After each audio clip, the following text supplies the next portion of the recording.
नमस्कार दोस्तों। आज विश्व की दो सबसे खतरनाक और सबसे संतुलित टीमें कोलकाता नाइट राइडर्स और गुजरात टाइटंस कोलकाता के ऐतिहासिक और भव्य ईडन गार्डन्स के मैदान पर आईपीएल 2026 के 60वें मुकाबले में आमने सामने थीं। यह मैच एक ऐसे उतार चढ़ाव भरे मोड़ पर पहुंचा जिसने स्टेडियम में मौजूद हजारों दर्शकों की सांसें थाम दी थीं। कोलकाता और गुजरात के बीच खेला गया यह मुकाबला रोमांच की एक ऐसी विस्तृत गाथा बन गया जिसे क्रिकेट प्रेमी युगों युगों तक याद रखेंगे।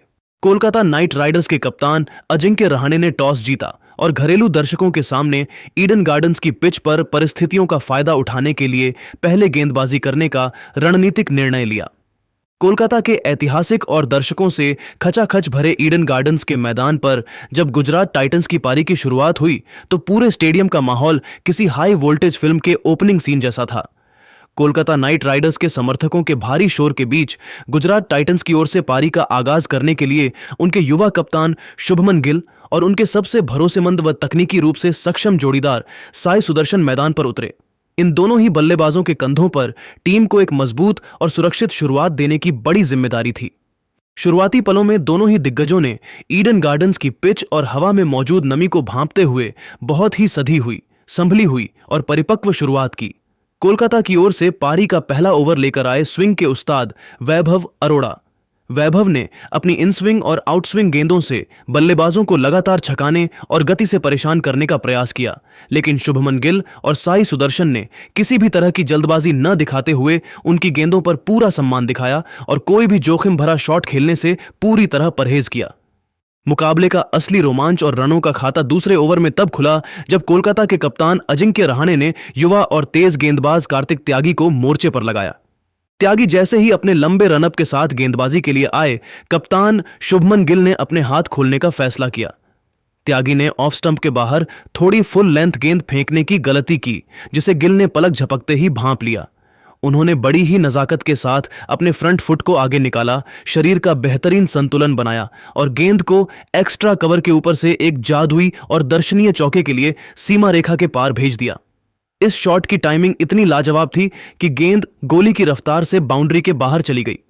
इस एक शॉट ने न केवल गुजरात का इरादा साफ कर दिया बल्कि कोलकाता के खेमे में भी खलबली मचा दी।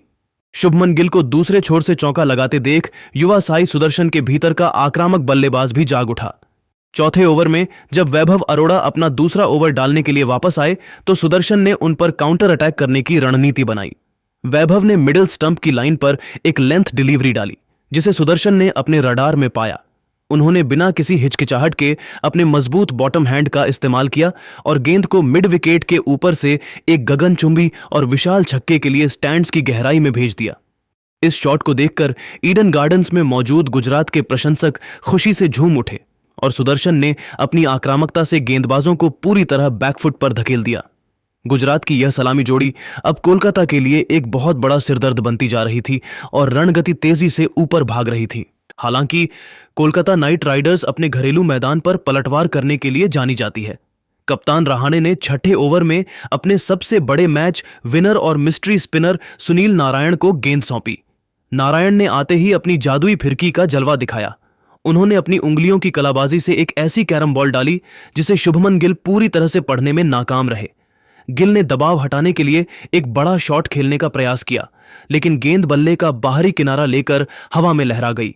विकेटों के पीछे मुस्तैद खड़े युवा विकेटकीपर अंकृश रघुवंशी ने कोई गलती नहीं की और पीछे की ओर दौड़ते हुए एक शानदार और सुरक्षित कैच लपक लिया। कप्तान शुभमन गिल की इस विदाई के साथ ही कोलकाता को वह पहली बड़ी और महत्वपूर्ण सफलता मिल गई जिसकी उन्हें सख्त जरूरत थी।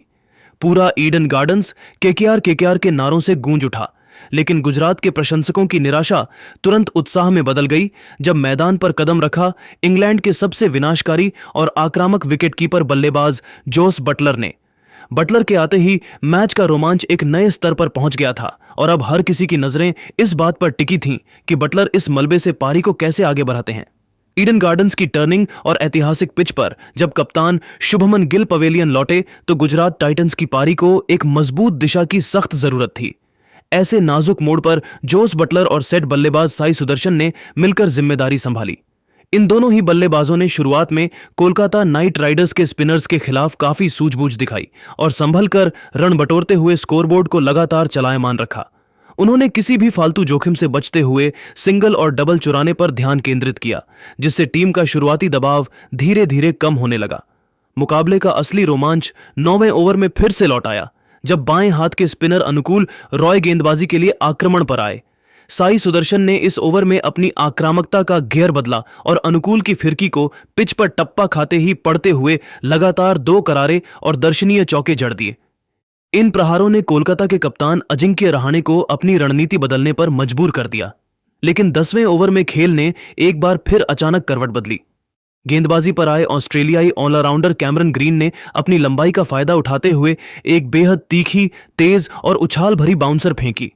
सुदर्शन ने इसे पूरी ताकत से पुल करने का साहसी प्रयास किया, लेकिन गेंद उम्मीद से ज्यादा उछल गई और बल्ले का ऊपरी किनारा लेकर डीप स्क्वायर लेग की दिशा में हवा में तैरने लगी। वहां सीमा रेखा पर मुस्तैद खड़े कैरेबियाई रॉकस्टार रोमैन पोवेल ने कोई गलती नहीं की और आगे की ओर गोता लगाते हुए एक शानदार कैच लपक लिया। साई सुदर्शन 41 रन की एक बेहद ठोस और सूझबूझ भरी पारी का अंत हुआ और गुजरात को दूसरा झटका लगा। सुदर्शन के आउट होने के बाद ऑलराउंडर वॉशिंगटन सुंदर क्रीज पर आए। सुंदर ने आते ही वह कर दिखाया जिसकी उम्मीद केकेआर के गेंदबाजों ने सपने में भी नहीं की थी। उन्होंने मैदान पर आते ही अपनी पहली ही गेंद पर कैमरन ग्रीन को आड़े हाथों लिया और गेंद के पिच तक पहुंचकर उसे लॉन्ग ऑफ के ऊपर से एक गगनचुंबी, विशाल और दर्शनीय छक्के के लिए स्टैंड्स में भेज दिया।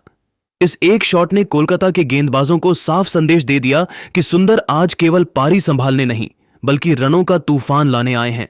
इसके बाद बटलर और सुंदर की इस जोड़ी ने मैदान के चारों ओर शॉट्स की झड़ी लगा दी और मैदान के हर कोने को निशाना बनाते हुए रन गति को 9 के ऊपर पहुंचा दिया, जिससे कोलकाता की ग्राउंड फील्डिंग बिखरती हुई नजर आई। पारी का 13वां ओवर लेकर जब मिस्ट्री स्पिनर सुनील नारायण दोबारा वापस आए तो जोस बटलर ने अपना असली आक्रामक रूप धारण कर लिया। बटलर ने नारायण की 2 लगातार गेंदों की लेंथ को जल्दी भांपा और अपनी प्रचंड कलाइयों की शक्ति से उन्हें एक के बाद एक स्टैंड्स की गहराई में पहुंचाकर कोलकाता के खेमे में पूरी तरह खलबली मचा दी। पूरा ईडन गार्डन्स बटलर के इन प्रहारों से सन्न था। हालांकि 15वें ओवर में कोलकाता ने एक बार फिर मैच में वापसी की। रफ्तार के सौदागर वैभव अरोड़ा ने अपने नए स्पेल में वापसी करते हुए एक तेज और अंदर आती हुई इनस्विंगर डाली, जिसे जोस बटलर खेलने में पूरी तरह चूक गए और गेंद सीधा उनके डिफेंस को भेदती हुई गिल्लियां उड़ा ले गई। जोस बटलर 38 रन को क्लीन बोल्ड कर वैभव ने गुजरात को तीसरा और सबसे बड़ा झटका दिया। बटलर की विदाई के बाद पारी के अंतिम 5 ओवरों में जो नजारा देखने को मिला उसे ईडन गार्डन्स के दर्शक वर्षों तक भूल नहीं पाएंगे। जेसन होल्डर और वॉशिंगटन सुंदर ने मिलकर कोलकाता के डेथ ओवर गेंदबाजों पर बेहद बेरहमी से ताबड़तोड़ हमला बोल दिया। सुंदर ने मैदान के हर कोने में कलात्मक और आक्रामक बाउंड्री बटोरी और मात्र 24 गेंदों में अपना तूफानी अर्धशतक पूरा किया। होल्डर ने भी दूसरे छोर से कड़े प्रहार करते हुए सुंदर का भरपूर साथ दिया और मात्र 15 गेंदों में 28 रनों का अत्यंत बहुमूल्य और उपयोगी योगदान दिया। इन दोनों ऑलराउंडर्स की आतिशी और बेमिसाल बल्लेबाजी की बदौलत गुजरात टाइटंस ने निर्धारित 20 ओवरों के खेल में 195 रनों का एक विशाल और चुनौतीपूर्ण स्कोर खड़ा किया। वॉशिंगटन सुंदर 62 रनों की एक जांबाज और अविश्वसनीय पारी खेलकर नाबाद लौटे। अंतिम ओवरों में हुई इस भयंकर आतिशबाजी ने कोलकाता के गेंदबाजों के हौसलों को पूरी तरह से पस्त कर दिया था और अब 196 रनों का यह विशाल लक्ष्य श्रेयस अय्यर की कप्तानी वाली केकेआर सेना के लिए ईडन गार्डन्स की इस पिच पर एक असली अग्नि परीक्षा साबित होने वाला था।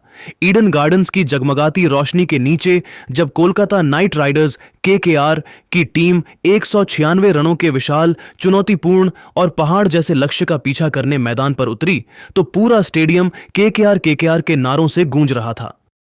कोलकाता की शुरुआत किसी महाधमाके से कम नहीं थी। कप्तान अजिंक्य रहाणे और उनके साथ आए विस्फोटक सलामी बल्लेबाज फिन एलन ने पहली ही गेंद से अपने इरादे साफ कर दिए थे। गुजरात टाइटंस के मुख्य तेज गेंदबाज और रफ्तार के सौदागर कागिसो रबाड़ा ने जैसे ही पहला ओवर फेंकना शुरू किया, कोलकाता के इन दोनों बल्लेबाजों ने उन पर चौतरफा दबाव बनाना शुरू कर दिया। रबाड़ा की दूसरी ही गेंद को फिन एलन ने अपनी जादुई कलाइयों और बेहतरीन टाइमिंग से कवर ड्राइव करते हुए बाउंड्री के बाहर 4 रनों के लिए भेज दिया। इस शॉट की नजाकत देखने लायक थी। इसी ओवर की अंतिम गेंदों पर कप्तान अजिंक्य रहाणे ने भी अपने हाथ खोले और रबाड़ा की एक तेज गेंद को पिच की उछाल का इस्तेमाल करते हुए सीधा स्टैंड्स में 6 रनों के लिए भेजकर चेन्नई और गुजरात के खेमे में हलचल मचा दी। गुजरात के गेंदबाजों के लिए मुसीबतें तब और ज्यादा बढ़ गईं जब 5वें ओवर में रफ्तार के एक और उस्ताद मोहम्मद सिराज आक्रमण पर आए।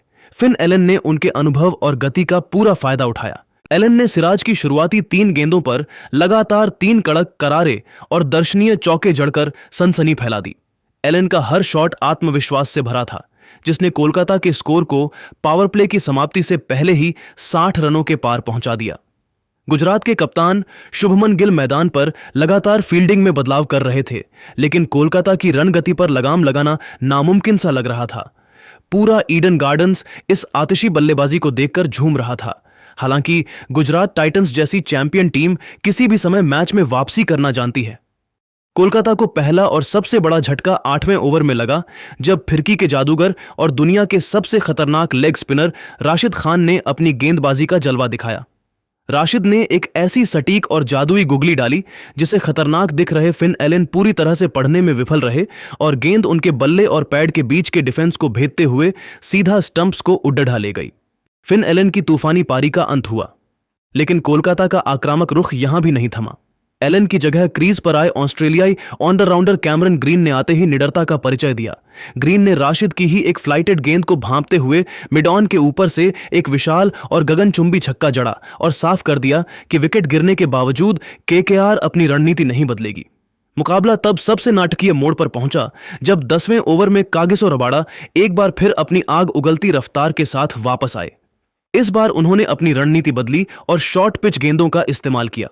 रबाड़ा ने कप्तान अजिंक्य रहाणे को एक तेज बाउंसर से छकाया, जिस पर रहाणे ने पुल करने की कोशिश की, लेकिन गति के कारण गेंद बल्ले का ऊपरी किनारा लेकर हवा में बहुत ऊंची उठ गई। विकेटकीपर जोस बटलर ने पीछे की ओर दौड़ते हुए अपनी नजरें गेंद पर जमाए रखीं और एक शानदार कैच लपककर अजिंक्य रहाणे को पवेलियन की राह दिखा दी। यह कोलकाता के लिए दूसरा और सबसे बड़ा झटका था, क्योंकि रहाणे पूरी तरह से सेट हो चुके थे और टीम को जीत की ओर ले जा रहे थे। रहाणे की विदाई के बाद मैदान पर अंगकृष रघुवंशी और कैरेबियाई पावर हाउस रोवमैन पॉवेल की जोड़ी क्रीज पर थी। यहां से गुजरात के गेंदबाजों ने अविश्वसनीय रूप से कसी हुई गेंदबाजी शुरू की और कोलकाता के रनों की रफ्तार पर पूरी तरह से अंकुश लगा दिया। आलम यह था कि 12वें और 13वें ओवर के दौरान गुजरात की सधी हुई लाइन लेंथ के सामने कोलकाता के बल्लेबाज सिंगल लेने के लिए भी संघर्ष करते नजर आए और इन 2 महत्वपूर्ण ओवरों में मात्र 12 रन ही बन सके। इसके चलते आवश्यक रन रेट उछलकर 12 के ऊपर पहुंच गया, जिससे कोलकाता के खेमे में चिंता की लहर दौड़ गई और दर्शकों के चेहरे पर मायूसी छाने लगी। लेकिन रोमांच अभी बाकी था। 14वें ओवर में जब युवा गेंदबाज अरशद खान दोबारा आक्रमण पर आए तो रोवमैन पॉवेल ने अपना रौद्र रूप धारण किया। पॉवेल ने अपनी प्रचंड शारीरिक शक्ति का मुजाहिरा पेश करते हुए अरशद की गेंदों पर 2 लगातार गगनचुंबी छक्के जड़कर मैच का पासा एक बार फिर पलट दिया। इन 2 छक्कों ने न केवल कोलकाता के प्रशंसकों में जान फूंक दी, बल्कि मैच में केकेआर की शानदार वापसी भी करा दी। अगले यानी 15वें ओवर में युवा अंगकृष रघुवंशी ने अपनी तकनीकी विलक्षणता का परिचय दिया। उन्होंने अनुभवी जेसन होल्डर की एक तेज गेंद पर घुटने टिकाकर एक अद्भुत और अविश्वसनीय रिवर्स स्वीप खेला, जिससे गेंद सीमा रेखा के पार 4 रनों के लिए चली गई। अब समीकरण यह था कि कोलकाता नाइट राइडर्स को अंतिम 30 गेंदों में 58 रनों की दरकार थी और मैच किसी भी तरफ झुक सकता था। रोमांच का यह सिलसिला यहीं नहीं रुका। 16वें ओवर में अनुभवी कागिसो रबाड़ा ने अपनी जादुई गेंदबाजी से एक बार फिर गुजरात की वापसी कराई।